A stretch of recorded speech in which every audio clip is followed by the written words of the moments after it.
Le grand samedi, comme l'appelle l'Orient, l'Église contemple le mystère de la mort de son Seigneur.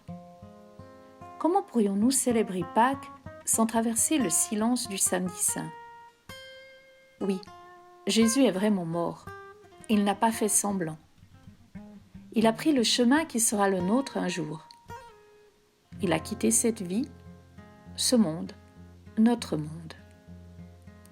Il est descendu dans l'abîme le plus profond de l'homme, dans ce que la Bible appelle les ombres de la mort.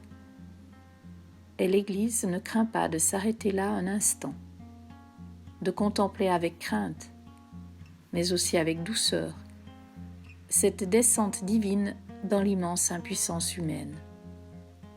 Le Christ nous a précédés jusque dans la mort. Il s'est laissé tomber entre les mains du Père et par là, il a sanctifié tous les samedis saints de nos vies. Le silence de Dieu dans le repos de ce 7e jour murmure déjà la nouvelle création du 8e. Et l'Église fait silence pour l'entendre. Évangile selon saint Matthieu. Le soir venu, arriva un homme riche qui était d'Arimathée. Il s'appelait Joseph et il était lui aussi devenu disciple de Jésus. Il alla trouver Pilate et lui demanda le corps de Jésus. Alors Pilate ordonna de le remettre à Joseph.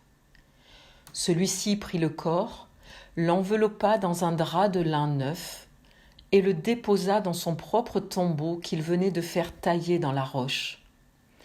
Puis il roula une grosse pierre pour fermer l'entrée du tombeau et s'en alla. Marie de Magdala et l'autre Marie étaient là, assises en face du tombeau. Lumière, sang, clou, cercueil, ciel, herbe, antithèse. Tourbillon, tout espoir semble happé par le trou noir. Mais au milieu, flotte le blanc éclatant du linceul. Il refuse de se laisser enfermer dans le cercueil. Le vide du samedi saint est comme ce linceul flottant, un moment suspendu, l'attente de quelque chose. Qui va gagner? Les ténèbres ou la lumière? Le sang ou les étoiles? Unissons nos prières aux intentions du monde. Pour les malades, pour les soignants,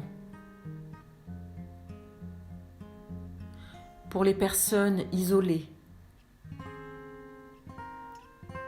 pour les dirigeants, pour les familles, pour les intentions que nous portons dans nos cœurs.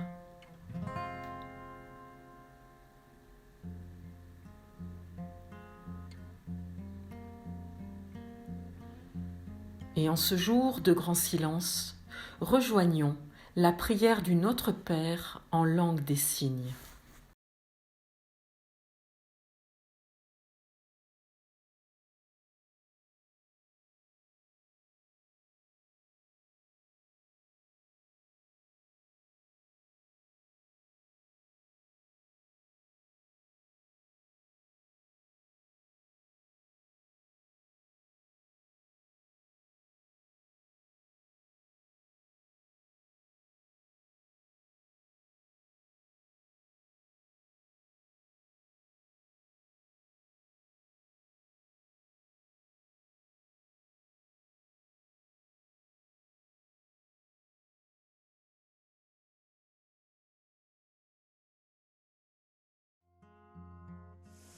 En ce jour où nous nous souvenons de la douceur de notre Dieu pour tous ses enfants, soyez bénis et que l'espérance de la fête de la vie qui approche vous illumine déjà. au nom du Père et du Fils et du Saint-Esprit. Amen.